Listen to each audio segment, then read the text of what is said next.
Aí, boa noite.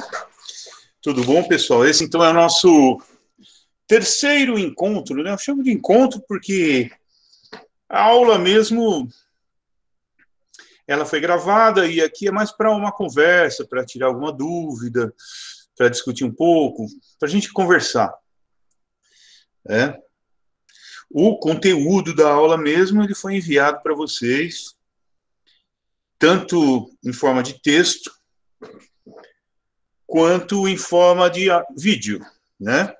E atividade também. Muito bem. Eu tenho algumas coisas para falar sobre as atividades, mas eu queria ouvi-los primeiro. Assim, gostaram, não gostaram? O texto está chato?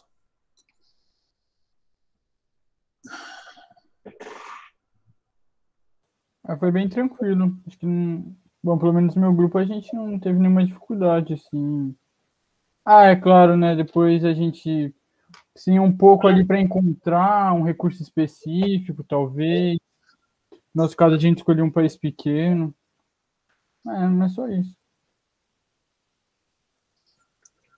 Essa base conceitual que vocês tiveram, vocês vão usar para sempre. Qualquer recurso natural que aparecer na frente de vocês, vocês vão tanto usar a nova classificação, quanto a abordagem geográfica, né? A análise geográfica. Eu acho que esse é um dos capítulos, o 3, um dos mais geográficos, assim. Porque ele relaciona recursos naturais com organização do território, né? E é isso normalmente que a gente faz, a gente analisa realidades, e ao fazer essa análise a gente tem que articular elementos tanto sociais quanto naturais, é o que o capítulo propõe. Por isso que a atividade, né, uma das atividades principais é essa.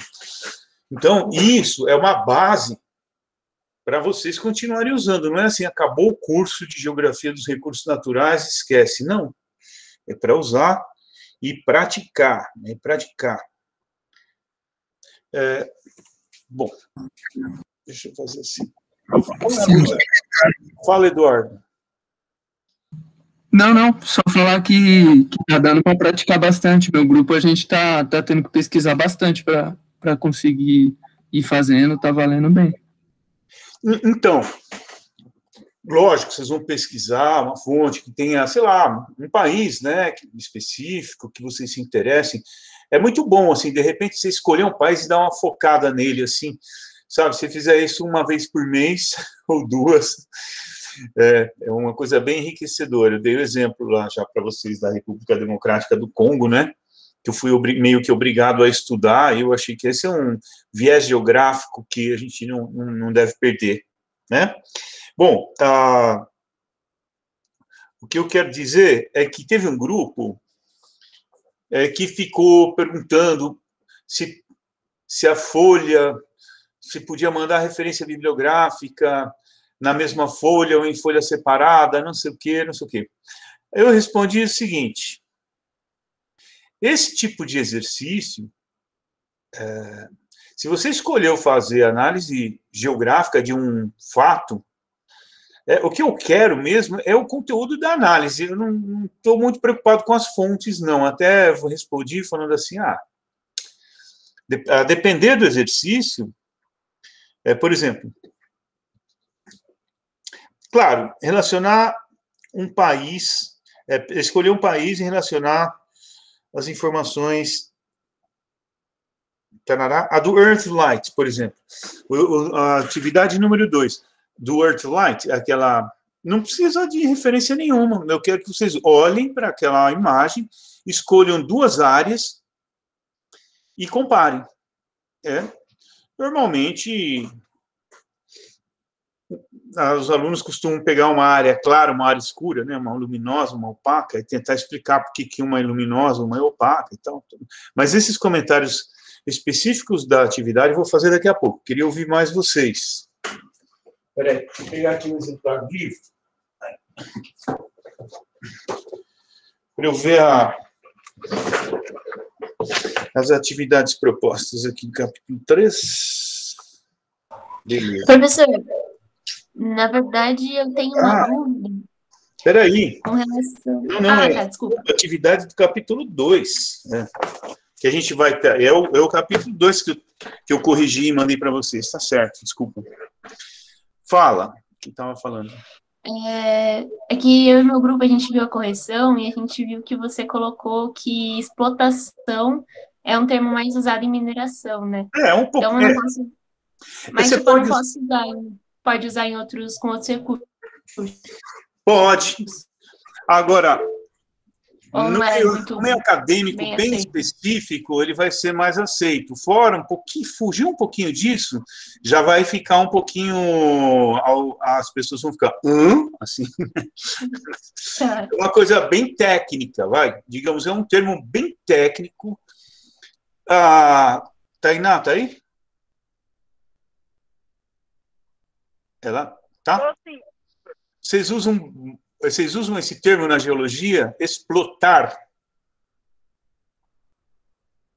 Sim. Inclusive, é uma coisa que o nosso professor de geologia econômico, quando a gente entra nessa parte de mineração, é uma das coisas que ele frisa bastante, é justamente a diferença entre explorar e explotar. Explorar tem sido muito mais do estudo sobre o final. A viabilidade, né? Todo estudo que você faz, se tem teorização de minerais, você vê a área, faz uma cubagem, né, para você ver o tamanho, se tiver o recurso ali, qual o tamanho dele. E o explotar, ele fica para você ir lá e retirar. O ato de você retirar o recurso da natureza. É a produção, é a fase da produção, explorar, né, mineral? É muito mais Isso, o explotar é a produção. E o explorar é a viabilidade. É o estudo, né, da área para estudar as possibilidades, se ela de fato vale a pena. Então, é isso que está no livro, né? Não sei, em algum momento acho que eu escrevi isso, né? Ou falei isso. Então, Liliane, não está errado, mas saiba que é um termo bem técnico específico para determinadas áreas. Ele vai ser assim, ninguém vai fazer assim, em algumas áreas. Na geografia, por exemplo, a gente costuma usar explorar para tudo. É explorar no sentido de estar obtendo vantagens, né?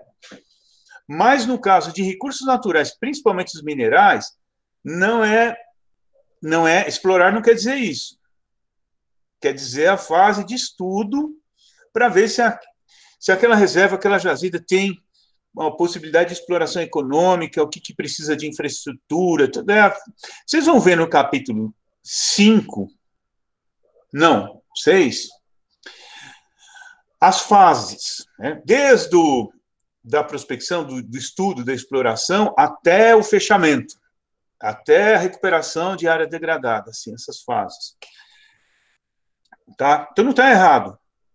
É que é mais usado para bens minerais, mas você pode usar para qualquer... Eu só dei uma dica, é mais usado em relação aos minerais. Não vai ter errado. Alguém nunca vai poder dizer para você que está errado. Eles podem estranhar, porque na geografia e ciências humanas, eles não se faz essa diferença. Você fala explorar um ser humano, explorar o trabalho infantil. Aliás, o termo explorar na geografia, ele tem um sentido pejorativo. Na geologia, ele tem um sentido positivo, porque está se estudando a área, né? Tá? Muito bem. Então, na geografia, você pode tanto explorar o trabalhador, como você pode explorar um recurso natural, sem fazer muita diferença. Não, isso não tem muito problema, não. Tá bom, foi mais uma dúvida mesmo, que eu falei, às vezes é só para recurso mineral mesmo. Mas eu entendi. Obrigada, professor. Joia. Só uma coisa Tainá, aumenta seu microfone aí. Agora, você que está com uma voz um pouco baixa. Dá para ouvir agora? Dá. Dá para ouvir? Dá, não é aquela coisa assim, mas dá, né? explorar tem a ver com a fase que você só investe, né? Você coloca o dinheiro ali para a cidade, mas explotar faz referência também ao fato que você começa a retirar o dinheiro. Bem, né? isso. Na fase da exploração, você só gasta, né? Gasta, investe, estuda, faz prospecções, etc., um monte de coisa, né? Para ver se vai dar, né, algum resultado ou não. Exatamente. E na fase de explotação, você já está. É que também tem um outro termo em atividade mineradora, que é a produção. É engraçado. Para as ciências humanas, produção envolve o quê? Envolve ter um modo de produção, envolve o trabalho, né? E o trabalho dentro de relações sociais, tudo isso, né? O trabalho é um produto, né, de relações sociais dentro de um modo de produção. Isso é produção, né? E a transformação nessa produção para gerar lucro. Normalmente é assim que o geógrafo entende isso, acho que vocês sabem. No caso da mineração, quando você fala a fase de produção, você simplesmente está indo lá e pegando o bem mineral. Ou petróleo, ou minério de ferro, ou está, de fato, obtendo os bens ali, independentemente de se ele está passando por processos de transformação ou não. Muitos dos minerais que se exploram no Brasil não tem praticamente processo de produção mesmo, do jeito que a gente entende, nenhuma, é ir lá e pegar. É igual a água. Vocês vão ver que lá no capítulo 8, sobre recursos hídricos, tem uma parte sobre produção de água, água potável, e a gente torce o nariz, porque não faz parte da nossa realidade. A água você vai, pega, né, capta, limpa e distribui. Como assim produzir água? Mas se você olhar bem na garrafinha de água, sendo água mineral, né, que lá vocês vão saber qual que é a diferença de água mineral das outras também, está lá uma licença de lavra. É como se fosse uma atividade mineradora, para você encher uma garrafinha de água, né? Porque é uma água mineral, é a água que precipitou, infiltrou, dissolveu sais minerais do solo e das rochas e readquiriu. Por que readquiriu? Porque quando ela evaporou, ela perdeu. Então, ela readquiriu.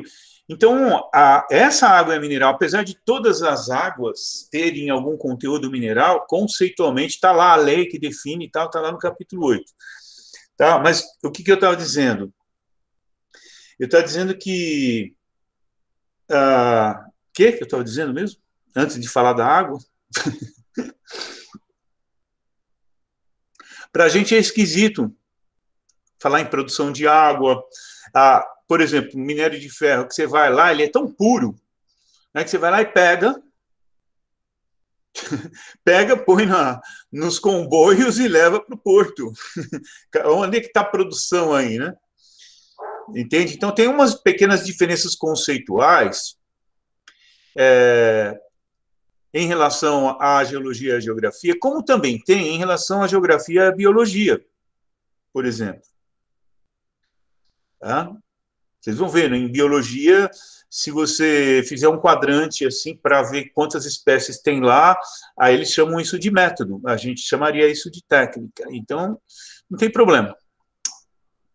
Importante a gente conhecer esses conceitos e os seus significados.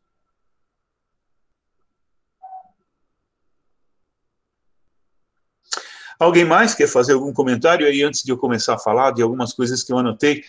Toda vez, por isso que eu quero que vocês entreguem quinta-noite, porque daí a Sami consegue receber, arquivar tudo em pastas, imprimir tudo, tal, me mandar.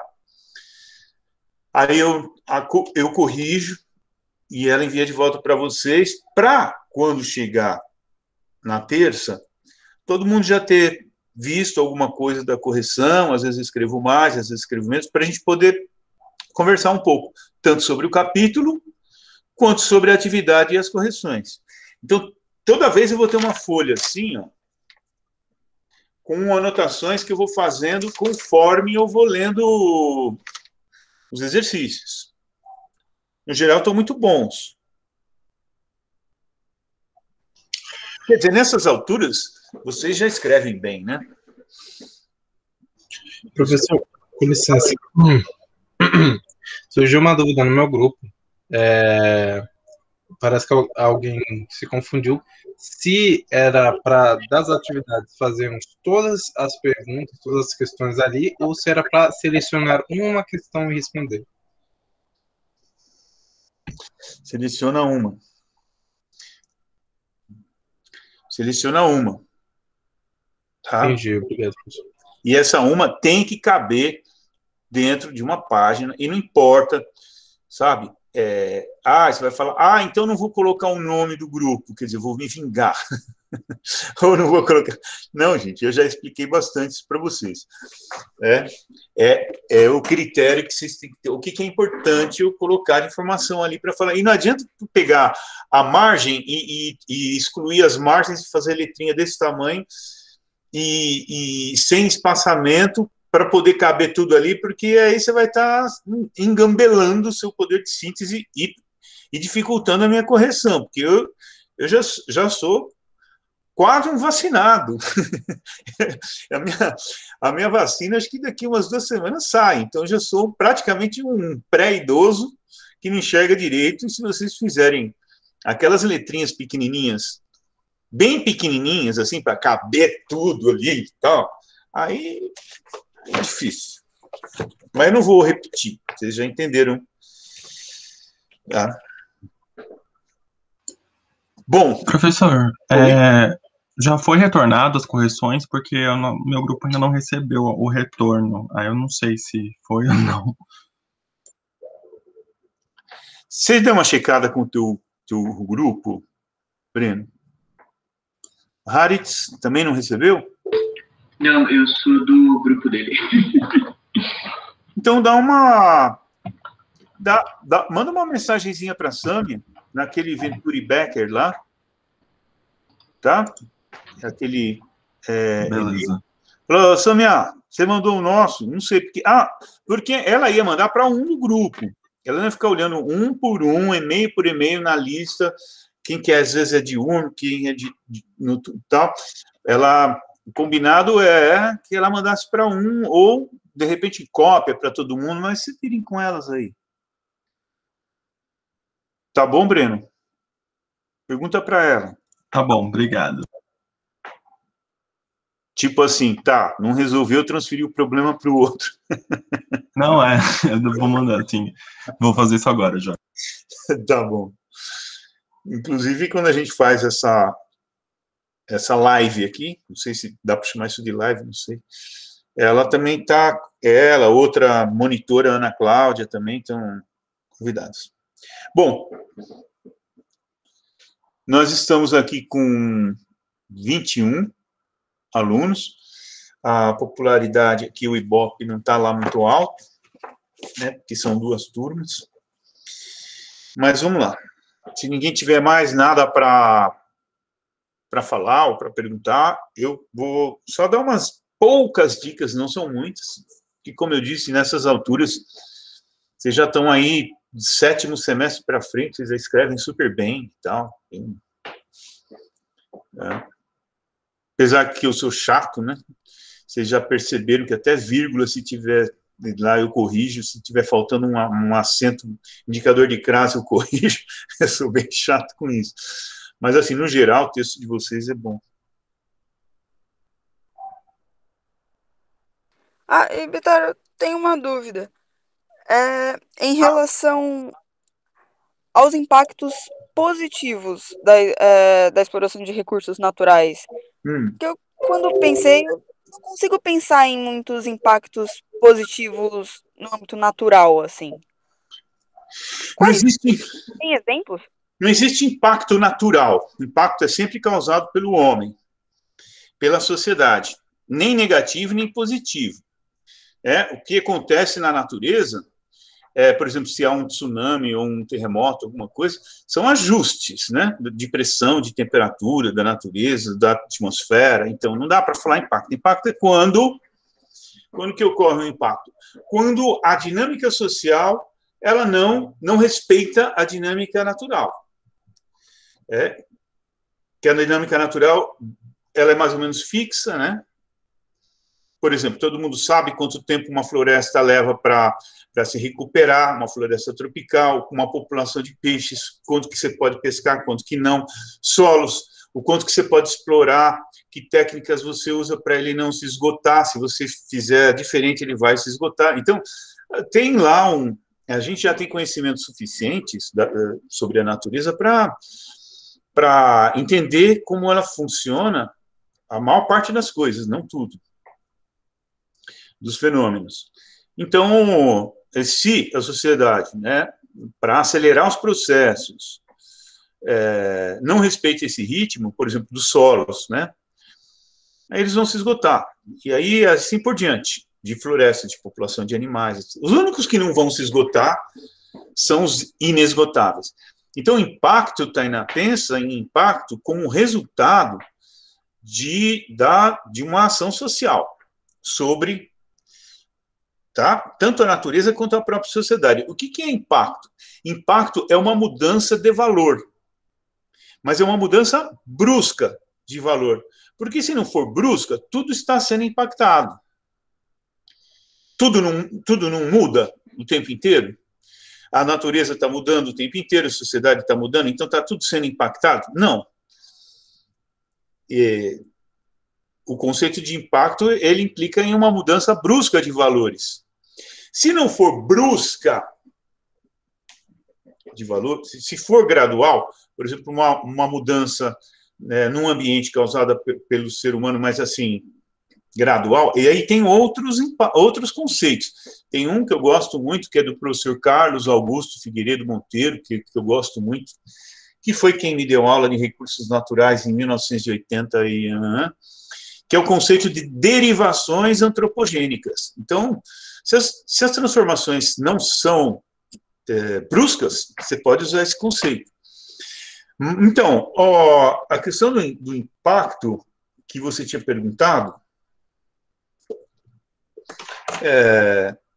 a gente tem que praticar, ampliar a nossa visão que a gente tem de impacto, porque no senso comum e na mídia, o que é impacto? Danou-se, alguma coisa danou-se, né?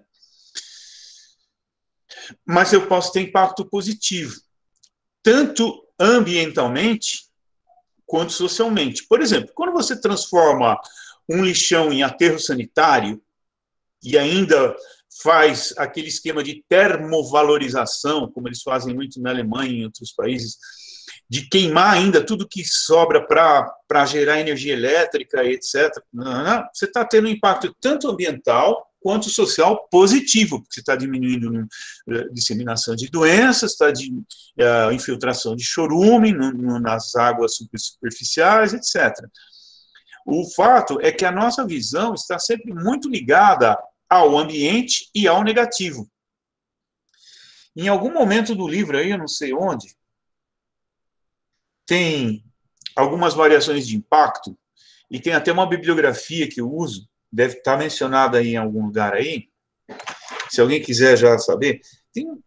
O geógrafo, nós na academia, Tainá, a gente tem que superar o senso comum, a gente não vai usar o que a revista Veja diz que é impacto, e não é, né? Porque vai ficar naquele senso comum que para nós é insuficiente. Então, existe impacto. Espera aí, só um pouquinho. Já eu acho aqui na bibliografia. Opa. Eu não vou procurar agora, mas quando vocês virem isso sendo discutido em algum momento aí, vai ter a referência lá. Mas, assim, só para vocês saberem, assim, rapidamente. Existe impacto social, ambiental, às vezes é os dois, às vezes o ambiental é negativo e o social é positivo, ou vice-versa, ou os dois são negativos, ou os dois são positivos. Existem impactos que são irreversíveis, como a maior parte dos impactos da mineração, não tem como reverter e reconstruir a paisagem como ela era antes. Você vai reabilitar aquilo, vai virar um pesqueiro, um laguinho com um pedalinho, sei lá, alguma coisa. Isso é reabilitação. Tem impactos que são sazonais, ou que dependem de uma certa época do ano, por exemplo, quando chove muito, ou quando chove pouco, ou quando a agricultura é época de fertilizar, aí ela vai poluir mais. Enfim, tem impactos que são cíclicos, tem impactos que são reversíveis, tem impactos que são pontuais, locais. Por exemplo, a maior parte da atividade mineradora o impacto é local, a não ser que alguma coisa vaze ou para a atmosfera ou para a rede hidrográfica, como a gente viu exemplos horríveis aí na história recente do país. Mas a maior parte das mineradoras, pelo menos as que a gente iria visitar aqui na região metropolitana, né, como elas estão em área de mananciais, elas têm que ser um circuito fechado mesmo, não pode ir nada, a mesma água que usa para fazer o desmonte hidráulico é a água que vai ser usada para fazer a decantação da argila, para produzir o caulim, e tarará, e assim vai. Né? Esse é um tipo de impacto local. Tem um regional, enfim, tem uns 13, 14 tipos de impacto. Então, quando a gente fala em impacto, eu aconselho vocês a especificar que tipo de impacto que vocês estão falando. Não fiquem no nível do senso comum. É algo negativo no ambiente. Eu faço um exercício com os alunos também, quando a gente fazia trabalho de campo, né? Um dia a gente vai voltar a fazer. A gente estava lá, muitas vezes, já na barragem de Barra Bonita, na represa, a gente fazia a transposição da barragem com a Epeleclusa, etc, etc. O exercício era simples, assim, pense em todas as possibilidades de impactos positivos e negativos, sociais e ambientais. Faça aqui uma lista dos negativos, dos positivos, sociais, ambientais, e quando você se debruça a isso, você vai ver que essa questão é muito mais complexa do que a gente está acostumado a lidar com ela. Tudo bem? Entendi. Valeu, Vitor. Mas era isso mesmo que você tinha perguntado, ou tinha alguma outra coisa aí que eu perdi? Que eu vou falando, às vezes sai pela tangente. Não, era isso mesmo, dos impactos positivos, que é difícil a gente sempre pensa num impacto negativo, né? Eu estava com dificuldade de pensar no positivo, e esse exemplo do aterro sanitário foi ótimo. Não só quando você despolui um rio, mesmo assim, construir uma hidrelétrica, se ela for bem construída, ela vai gerar um impacto social positivo perene, permanente. Vai ter os impactos da construção, etc., e eles serão maiores ou menores, dependendo do lugar onde ela for construída, do terreno, do relevo, etc., tudo isso, né? Vocês já sabem. E tem os positivos também, tem a questão do turismo no entorno das represas, tem a própria qualidade da água, né? Você tem aqui o Rio Tietê super poluído. Depois da terceira barragem, você já pode nadar, pescar, porque a água passando pelas turbinas oxigena e muitos poluentes ficam decantados atrás da barragem, né? Na montante. Então tem muita coisa a se pensar sempre. Então, o geógrafo tem que fazer o quê? Se debruçar ali e pensar socialmente e naturalmente tudo que pode ser alterado ali de forma positiva ou negativa, enfim. Entendi. Obrigada. Nada. Bueno. Pessoal, No exercício 1, escolha um país que não tenha sido mencionado no texto e analise o segundo, seus recursos naturais relacionados com aspectos naturais, né? Então eu gostei, foram muitos, nossa, México, Japão, Chile, teve uma boa variedade aí de diferentes realidades aí analisadas. Gostei bastante. Canadá, etc. O que eu ia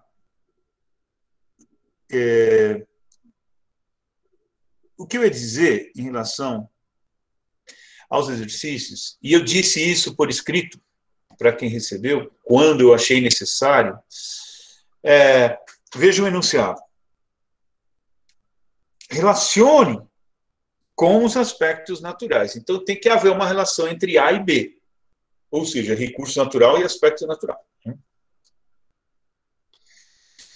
Então, se você descrever o clima do lugar, do país, o clima tal é assim, assim, assim, assim, ponto. E depois passar para descrever, sei lá, a vegetação, o relevo, eu vou pegar esse parágrafo e vou falar assim, e daí que tem o clima assim, assado? Qual a relação disso com o recurso natural? Esse clima que você descreveu favorece a ocorrência de alguns recursos ou não favorece? Se não relacionar, não adianta. Você pode descrever 10 páginas aí. Então, atenção, as informações estão muito boas. Em algumas ocasiões, elas não estavam muito bem amarradas com a questão dos recursos. Eu via bastante descrição, boas descrições sobre o meio físico, né, natural de alguns países, mas às vezes eu colocava uma chavinha ali do lado, falando assim, bom, e isso aí favorece, desfavorece, qual a relação disso com o recurso natural, que é o que a pergunta está pedindo, né?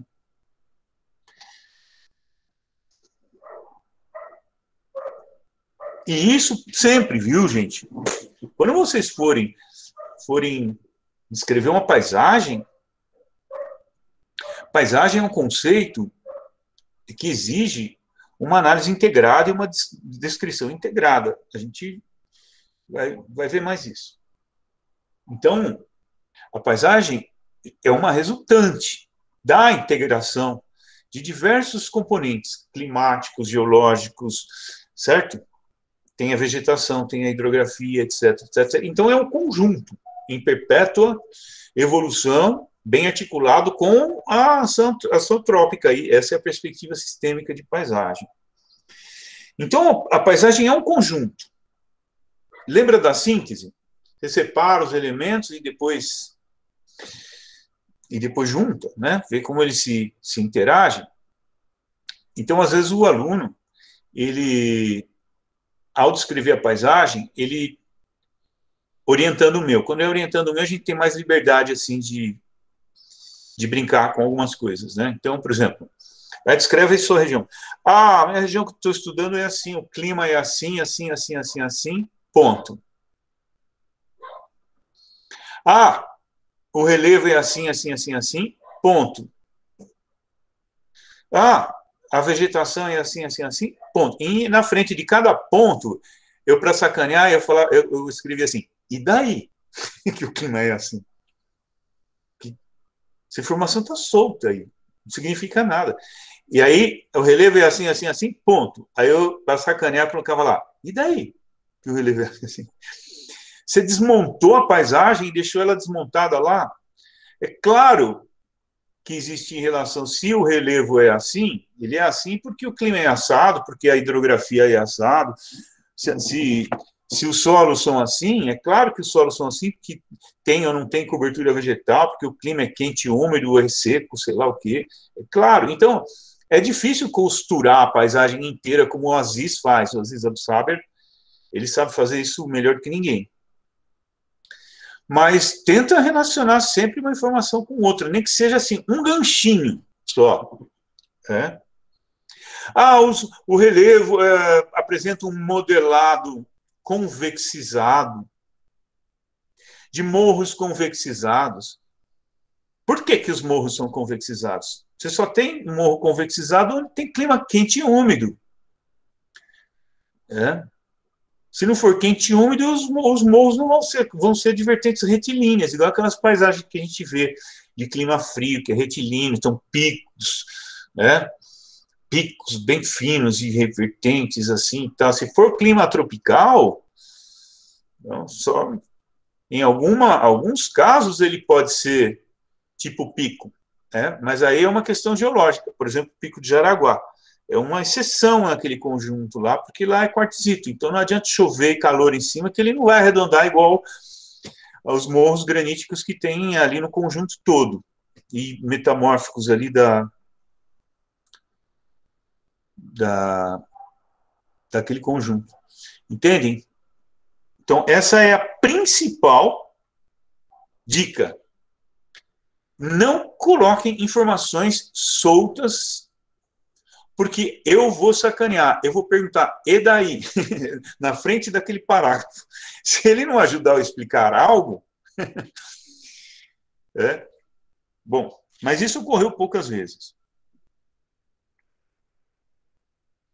Agora, posso fazer um pequeno refinamento assim de terminologia para descrição? Mas é mais linguístico, pode ser?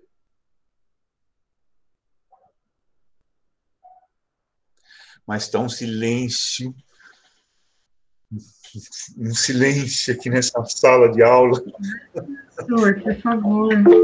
Não tem nem aquele murmurinho. Eu estou até com saudade daqueles murmurinhos que atrapalhava a gente, sabe? Aquele murmurinho que ficava lá, assim, de vez em quando.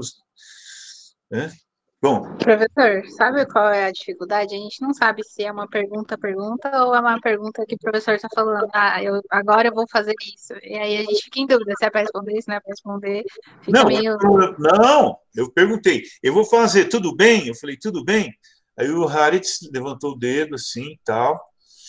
Tá bom. Ó, o Igor também. Então, pode falar, tudo bem. Tá. Ó. Tudo bem, professor? Pode. Olha, é um pouco esquisito. Eu vi em várias descrições, várias, presença de montanhas.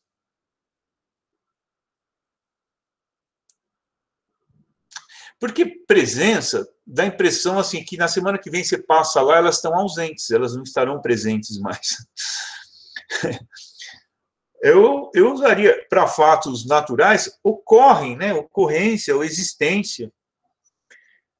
Eu acho um pouco esquisito presença.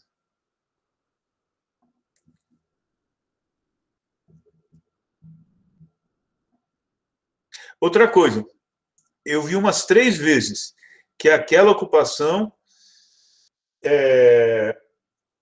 ocorreu ao redor do rio Nilo, do rio algum outro rio, ao redor do rio. Ao redor, não. Ao redor é assim, ó. É ao redor de um lago, ao redor de alguma coisa areal. Ao longo. O rio é sempre ao longo, nas margens, né? Ou ao longo do rio, porque o rio é uma coisa longilínea, então não tem como ser ao redor do rio. Eu disse isso porque eu encontrei algumas vezes. Outra coisa, relevo acidentado.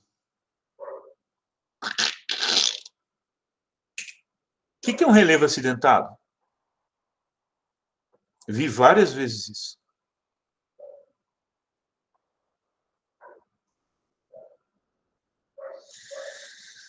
É um relevo serrano? É isso, mais ou menos? Olha, agora estou perguntando. O que é um relevo acidentado na ideia de vocês?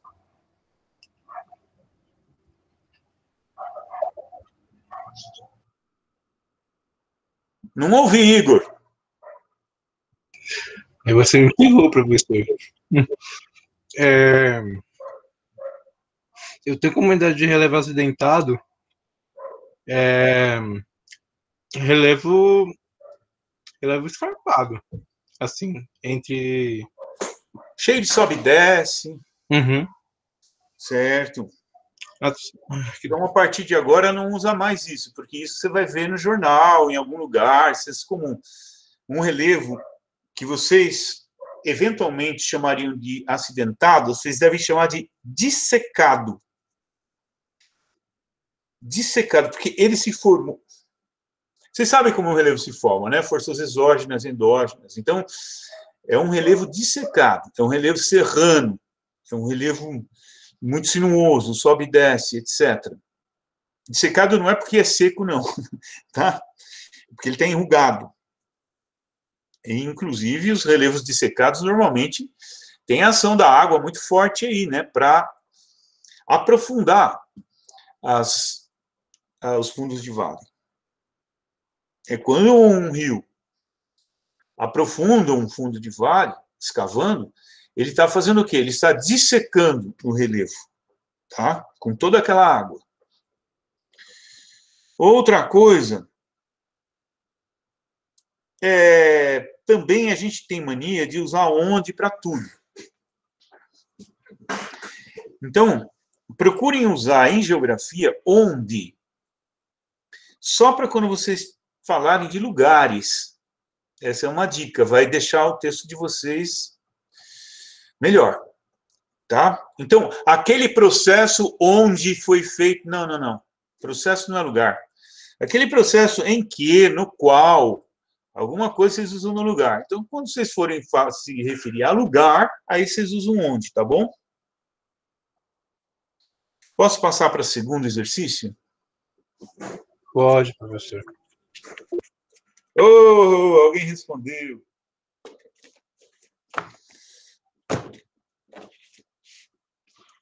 Eu acho que as observações do primeiro servem para o terceiro também, que é relacionar recursos. Aliás, agora que eu estou vendo aqui, eu até achei meio redundante. Depois eu vejo isso. Earthlight. Eu dei uma imagem para vocês. Eu não sei se ela está boa aqui na edição. Deixa eu ver.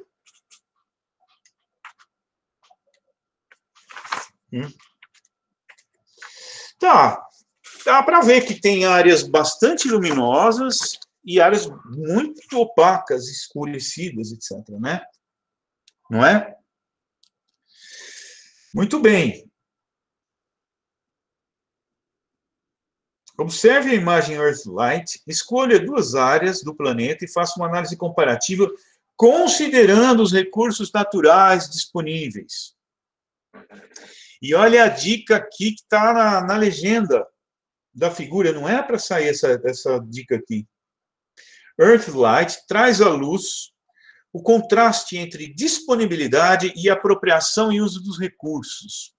Ele já praticamente deu a resposta. Primeira coisa, gente. Primeira coisa que a imagem revela. Os países ricos em recursos naturais não são os mais iluminados. Veja o Brasil, veja a boa parte dos países da África, que são muito ricos em recursos minerais e vários outros, a República Democrática do Congo, que eu já citei.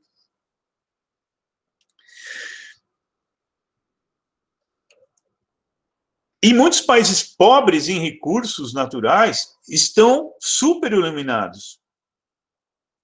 Como, por exemplo, dá para perceber aqui o Japão, a Coreia do Sul. O Japão, nossa senhora. O Japão importa tudo, importa principalmente gás natural, petróleo, carvão, tudo, quase tudo. Mas vejam lá, é uma das áreas mais iluminadas do planeta. Certo?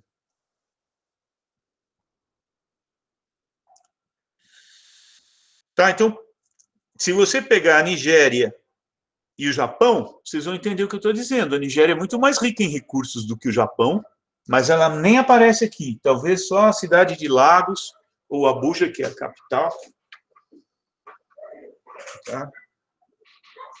E o Japão, que tem bem menos recursos, tá ok? Então, essa é a dica. A imagem contrasta a disponibilidade do recurso e a apropriação e uso. Tá certo? E aí, isso, vocês têm que revelar isso, né? Agora, é claro que existem países que são tanto ricos em recursos naturais, quanto economicamente, como os Estados Unidos, por exemplo, alguns países da União Europeia, enfim. Né? A China deve estar bem mais iluminada hoje, que tem uma grande parte que é deserto, né? Veja, alguns citaram a Austrália e o Canadá. O Canadá, ele é iluminado só naquela faixinha do sul do Canadá, divisa com os Estados Unidos. Por quê? O resto não tem recurso, o resto não é desenvolvido? Não, o resto é praticamente anecúmeno, inabitável, praticamente. E aí surge uma segunda ou terceira questão, acho que já é a terceira. Então quer dizer que quanto mais povoado é a região, mais iluminada ela tende a ser, porque, pegando o exemplo do Canadá e da Austrália, só tem luz onde está a população. Não é verdade? É ou não é?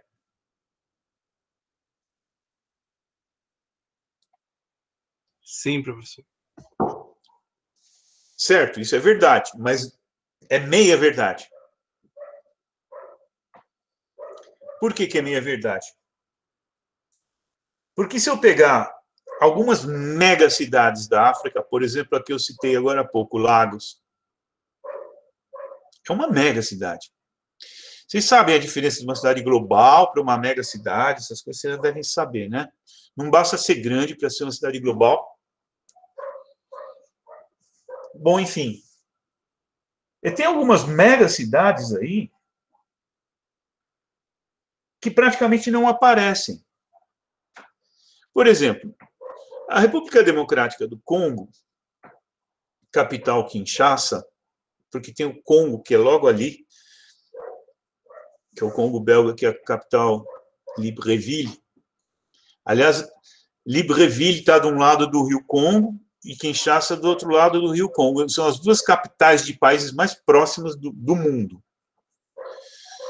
E o Rio Congo é o único que corta a linha do Equador 2 vezes, ou seja, é um país riquíssimo, é a segunda bacia mais caudalosa do mundo, mas apenas 7% da população tem acesso à energia elétrica. Então não basta ter 77 milhões de habitantes.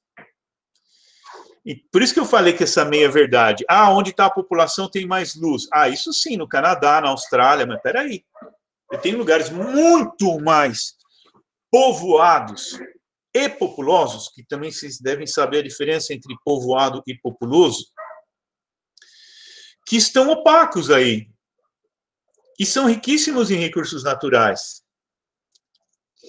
Viram como é uma questão mais complexa?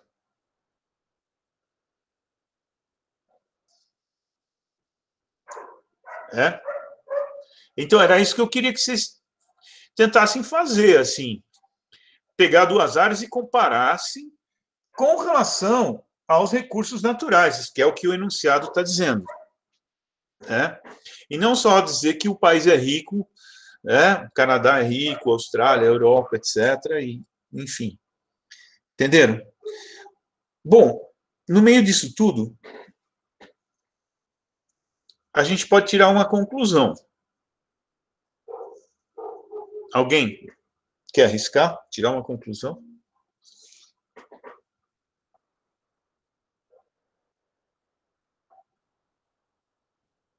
Estou ouvindo uns grilinhos. Acho que aqui onde Itapecerica tem bastante grilo aqui fora, sabe? Ainda mais aqui de noite. Crrr, crrr, crrr. Cachorro latindo ao fundo. Ninguém quer arriscar? Eu acho que abundância de recurso natural não significa riqueza em termos financeiros, talvez. Não bem financeiros, mas a ideia de riqueza que a gente tem, né? Não são coisas exponenciais, que é ao contrário de inversamente, eu esqueci agora a palavra. Muito bem, isso é uma coisa básica, que vocês já viram logo no primeiro capítulo. Recurso natural não é sinônimo de riqueza natural, porque se eu pensar assim, eu vou estar pressupondo que o primeiro se converte no segundo, certo? E a gente já viu que não é assim. Esses exemplos que eu dei, por exemplo, né? Já vi que não é bem assim. Mas pode ser. Porque tem países ricos em recursos naturais e muito bem desenvolvidos, como os Estados Unidos. A ex-União Soviética, né? Quer dizer, a atual Rússia, ela se reergueu muito em função dos recursos naturais disponíveis, né? Lembra da questão da crise do gás? Ela fornece gás natural, fornece, nossa, um monte de coisa para a Europa. Então, pode ser, se for, digamos assim, se os recursos naturais do Brasil, que é um país riquíssimo, fossem bem geridos, e essas riquezas fossem bem geridas e bem distribuídas na forma de, por exemplo, marcos regulatórios, como a Dilma fez com o petróleo e depois começou a bagunçar tudo, né? Depois do golpe parlamentar. O que estava prevendo os recursos naturais, o pré-sal, o marco regulatório do pré-sal? Que parte dos royalties, 25% iria para a saúde e 75% para a educação. Isso é apropriação socialmente justa de riqueza, de recurso, e isso sim pode transformar o recurso em riqueza. Você não vai distribuir petróleo para a população, você vai distribuir saúde e educação. E, enfim, e possibilidade de desenvolvimento. Mas, infelizmente, logo que o Temer assumiu, o que aconteceu? Tiraram a obrigatoriedade da Petrobras de participar com pelo menos 30% da exploração do pré-sal. O pré-sal é uma dádiva. É uma dádiva. Petróleo de altíssima qualidade com baixíssimo risco. Vocês vão ver no capítulo 5, acho. Tem quase risco. Furar e sai petróleo. E aí abriu-se para todo mundo. A Petrobras não tem mais a... mas aí eu começo a falar isso, eu começo a ficar com raiva. Peraí. O que eu quero dizer é o seguinte. Ótimo que um país é rico em recursos. É muito melhor ser rico em recursos do que não ser rico em recursos. Só que esses recursos vão se tornar em riqueza, em bem-estar social, se eles forem bem geridos. Socialmente bem geridos e ambientalmente bem geridos, etc. Senão, vira uma maldição. Como tem muitos países que são ricos em alguns... A Nigéria, que acabei de citar, um dos principais produtores de petróleo do mundo. Vai ver lá o IDH. Tudo bem, tem crescido em vata, mas vai ver o nível de vida das pessoas lá, comparativamente à riqueza que eles têm. Entende? O próprio Congo, que eu citei, que é um dos países mais ricos do mundo, de diversos recursos. Vários minerais, eles são os primeiros produtores do mundo. 7% da população tem acesso à eletricidade, entende? Então, isso está claro na cabeça de vocês. Então, mas tem mais uma coisa, ó. Essas áreas mais iluminadas, elas são mais iluminadas porque elas usam mais eletricidade. E quanto mais eletricidade um país usa, a tendência é que seja maior o desenvolvimento socioeconômico. A relação do desenvolvimento socioeconômico com a eletricidade, ela é muito, muito clara.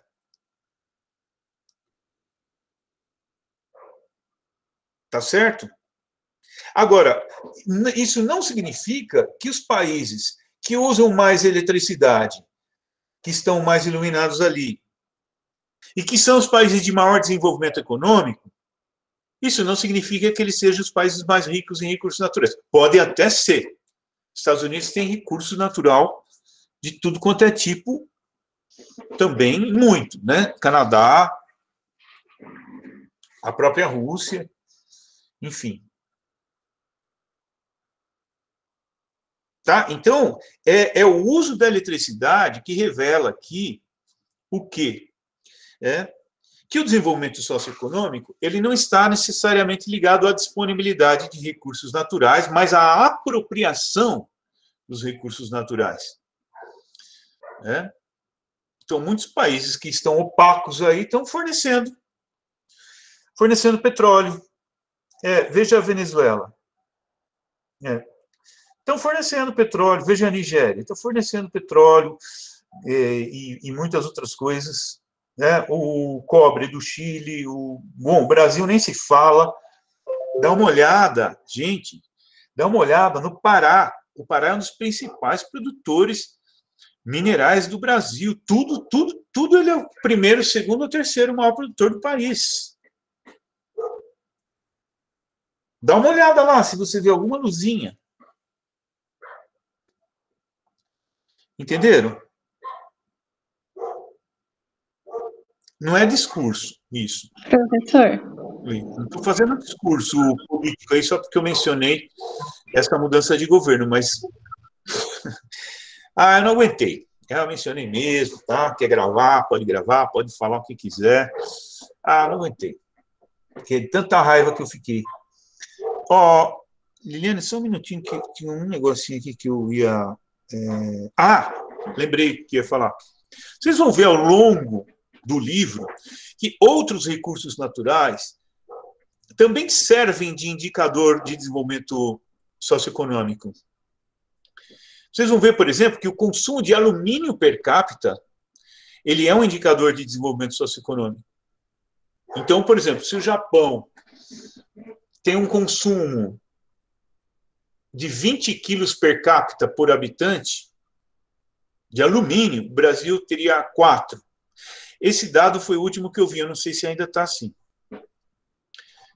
Tá? Por quê? Porque o alumínio está presente em todos os setores da economia, praticamente. Então, se é uma economia ativa, vai ter um consumo muito maior, tanto de eletricidade quanto de alumínio, etc. Tá? Então, agora, tem alumínio lá? Não. Onde é que tem? Aqui. Pois não, pode falar. Aline? Professor, ontem eu estava vendo uma notícia que saiu da CNN que conversa muito sobre isso que o senhor estava falando, sobre ter a disponibilidade do recurso e saber que o recurso está lá. É uma notícia que saiu da Namíbia, que uma empresa petrolífera canadense, provavelmente eles ainda estão procurando, achou uma reserva, uma das maiores reservas petrolíferas no nordeste do país. E é exatamente sobre isso. A Namíbia, ela não tem, é um país subdesenvolvido, né, que não tem possibilidade de aproveitar o próprio recurso do país. E aí, empresas canadenses de países desenvolvidos tomam frente, pegam essa oportunidade, extraem o máximo, mas essa extração, esse valor, o produto final, não vai para o país, vai para o Canadá. Então, isso é muito interessante, Aline. Até eu queria pegar aqui, ver se eu achava, no capítulo 5, que fala sobre combustíveis fósseis, etc. Na parte de petróleo, eu explico 3 tipos de contrato que você pode fazer, que normalmente se faz. Cadê? Aqui. Tá vendo? Peraí só um pouquinho.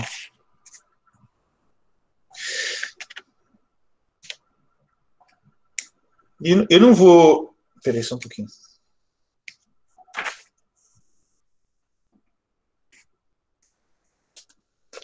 Tararam.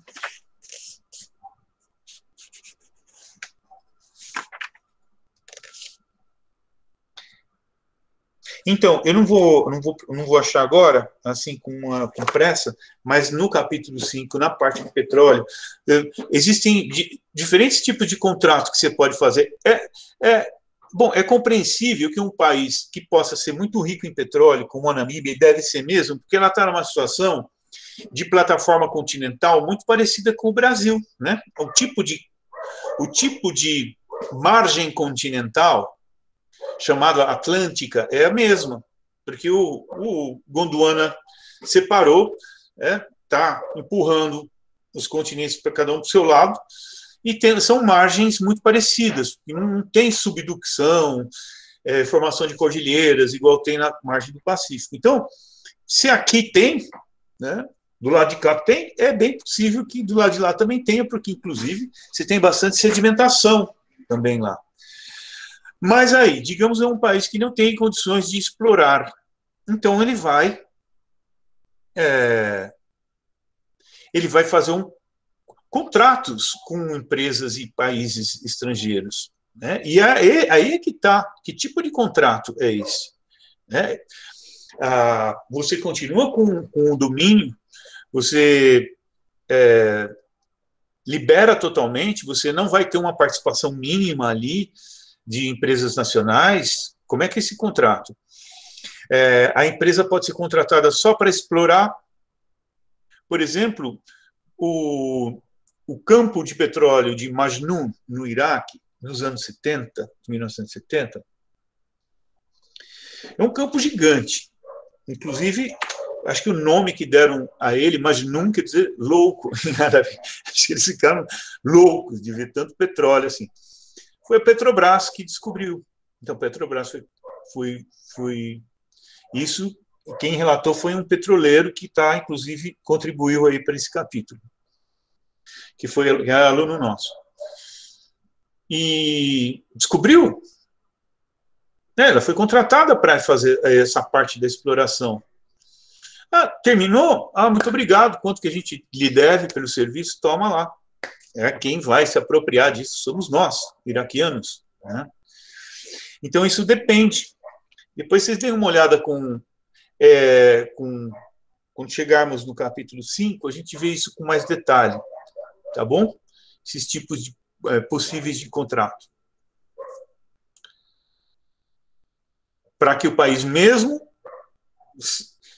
contratando serviços estrangeiros, ele consiga assegurar sua autonomia e sua soberania, né?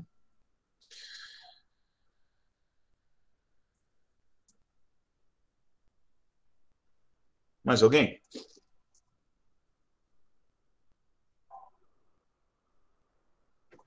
Bom, enquanto vocês estão em silêncio, deixa eu ver se eu acho.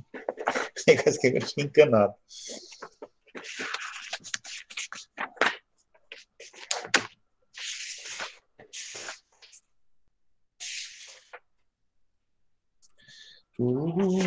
Pode ir pensando aí, gente.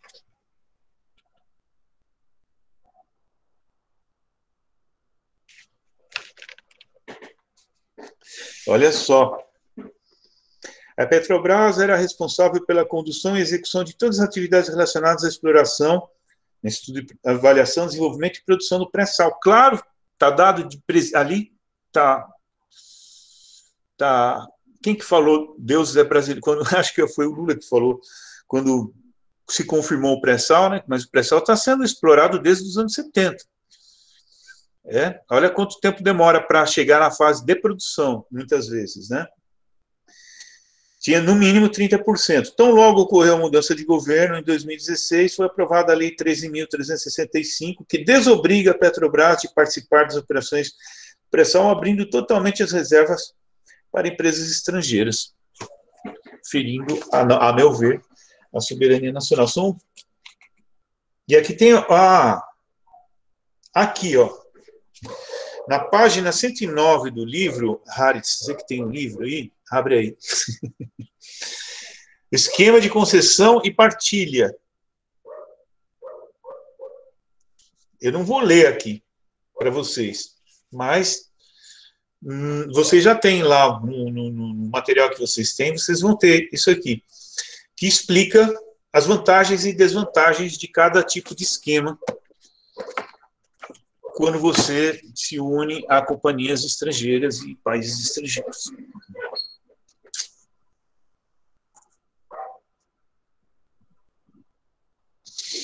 E aí, pessoal? Estão com fome? Eu tô.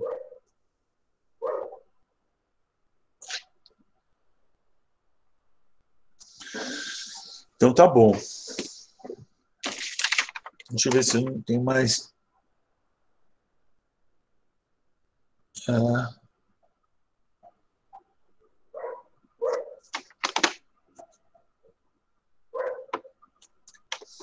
Alguma dúvida em relação a essas questões que eu coloquei?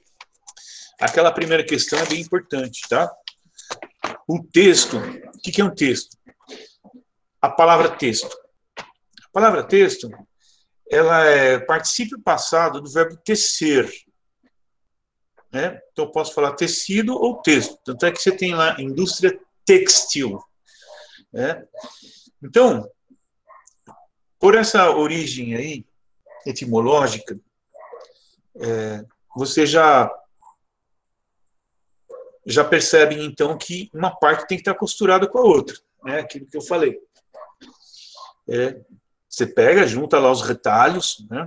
O retalho do clima, o retalho do relevo, o retalho, qual retalho você quiser, dos recursos naturais, mas você vai ter que costurar para que aquilo seja um texto, um tecido, né?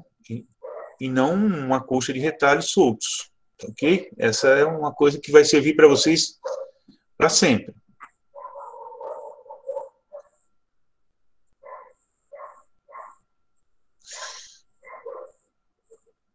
E o segundo recado importante é olhar para uma imagem igual àquela, do Earthlight, nossa senhora, o que dá para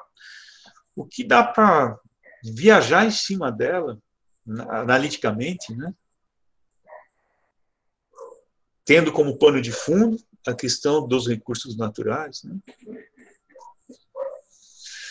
Beleza? Tá bom, então eu vou liberar vocês, tá? Mais cedo hoje, porque estamos com o Ibope bem mais baixo do que a vez passada. Eu entendo que o pessoal está cansado, tem seus compromissos, eu também. Vamos nos falando aí. Ô, Tainã, desculpa, ainda não tive tempo de ler o e-mail que você me mandou de passo a passo aí. Obrigado aí por ter mandado, mas eu ainda não cheguei lá. Sabe quando vai acumulando e-mail? E quanto mais você lê, mais vai entrando, e aí a fila não está andando muito rápido, mas está lá guardadinho. Depois eu vou dar uma olhada, tá? Tranquilo. É bem rapidinho, professor. Se você quiser, a gente pode fazer até agora, no final, já que acabou mais cedo, se estiver disponível. Você está liberando a turma? Não, eu prefiro ler o que você escreveu. Qualquer coisa eu mando uma chamada aí direto para você, tá bom? Mas eu quero ler direitinho. E eu vou fazer, assim, um link, né? Um link fica esse link sempre. Aí você sabe que aquele dia, aquela hora, entra lá e pronto. Em vez de eu ter que... Né? Isso aí. Beleza. Tá. Então nós ficamos 18 horas mesmo, né? Essa era a minha dúvida, porque a outra turma quis mudar para 19h30 e tal. A gente ficou 18 mesmo, né? Beleza. Muito bom, então, gente. Espero que estejam gostando aí das leituras, dos capítulos aí, das atividades, os vídeos. Bom, digamos assim, tem aquele tom meio amador, né? De coisas mais espontâneas, assim, sem altas produções, mas eu acho que o que vale é o que está lá. Tá bom? Eu particularmente estou achando demais as leituras, professor. Está bem interessante. Tá abrindo a mente bem legal mesmo. Tô curtindo pra caramba. Beleza. Tá jóia. Bom, tá bom. Então, vamos indo. Tem agora o próximo capítulo que eu vou mandar para vocês. Ele é bem bacana. Não, eu já mandei o 3, né? Organização do território, e até quinta-noite vocês vão me mandar. Tá, esse aqui é um dos mais geográficos que tem, esse 3 aqui. O 4 é bem interessante também. Ele vai nos deixar muito mais criteriosos em relação à energia, uso de energia, desperdício de energia, que ele vai afinar os conceitos aí. Então, eu pretendo até sexta à noite mandar o próximo capítulo para vocês já se divertirem aí no fim de semana, né? Aí tá lá no churrasco, lá assistindo a aula vídeo, lá assistindo o professor. Tá bom. Tá bom, gente. Então, muito obrigado aí pela presença. Um abraço a todos. Até a próxima. Tchau. Boa noite, professor. Até semana que vem. Tchau.